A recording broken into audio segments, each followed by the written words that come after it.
Bismillahirrahmanirrahim. Assalamualaikum warahmatullahi wabarakatuh. Halo anak-anak semua, selamat pagi. Semoga hari ini dalam keadaan sehat dan semangat ya.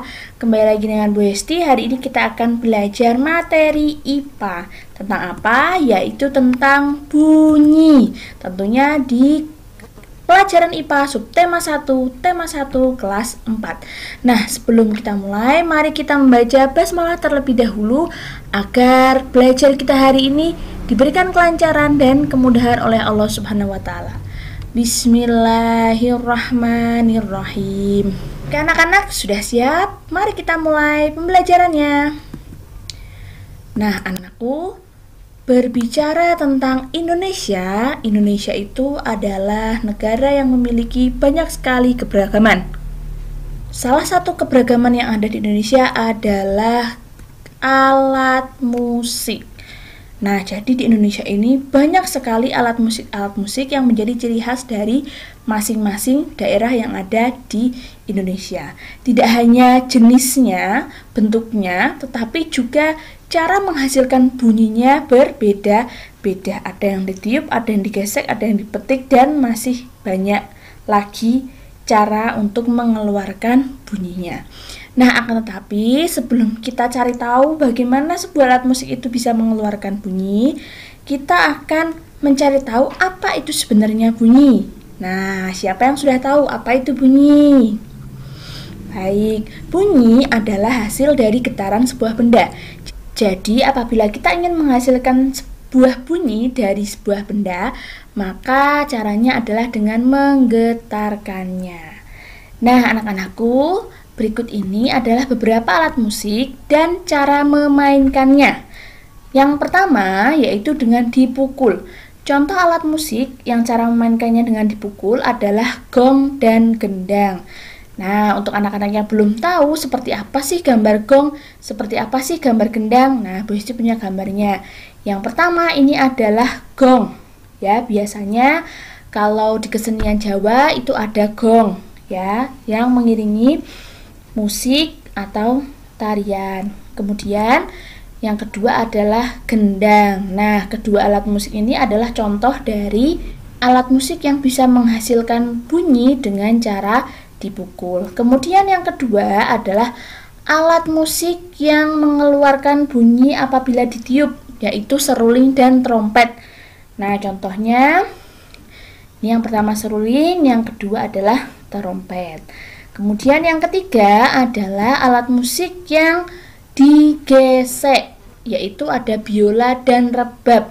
Anak-anak tahu biola ya, yang seperti gitar kecil, tetapi memainkannya ditempelkan di dagu. Gambarnya seperti ini. Nah, ini biola. Kemudian yang kedua adalah rebab. Kemudian yang ketiga adalah dengan cara dipetik. Contohnya adalah gitar dan kecapi. Nah, kalau untuk gitar anak-anak sudah umum tahu ya bentuknya, gambarnya, bahkan mungkin ada salah satu dari kalian yang punya gitar. Kemudian ada juga kecapi. Nah, kecapi ini juga cara mengeluarkan bunyinya adalah dipetik. Kemudian yang kelima yaitu digetarkan atau digoyangkan. Contohnya adalah angklung dan marakas. Nah, contohnya gambar angklung seperti ini. Nah, masing-masing dari angklung ini memiliki notnya sendiri-sendiri atau nadanya sendiri-sendiri. Kemudian yang kedua adalah marakas. Tahu ya anak-anak ya, marakas ya, yang bisa menghasilkan bunyi ketika digoyangkan. Nah, anak-anak, bunyi ini dapat merambat melalui 3 media. Kira-kira apa saja media yang bisa merambatkan bunyi?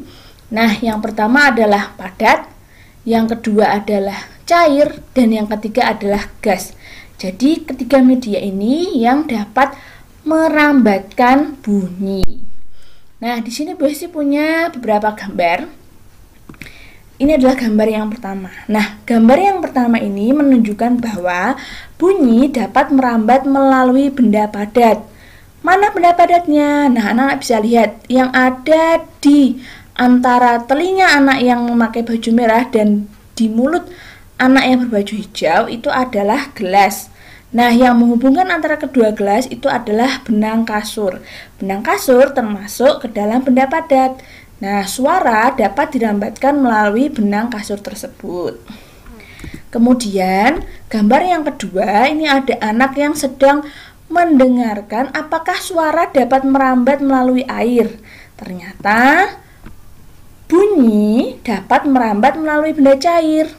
Nah, jadi contoh yang kedua ini adalah contoh dari pembuktian bahwa bunyi dapat merambat melalui benda cair. Kemudian ada gambar yang ketiga, ini ada dua anak yang sedang mengobrol.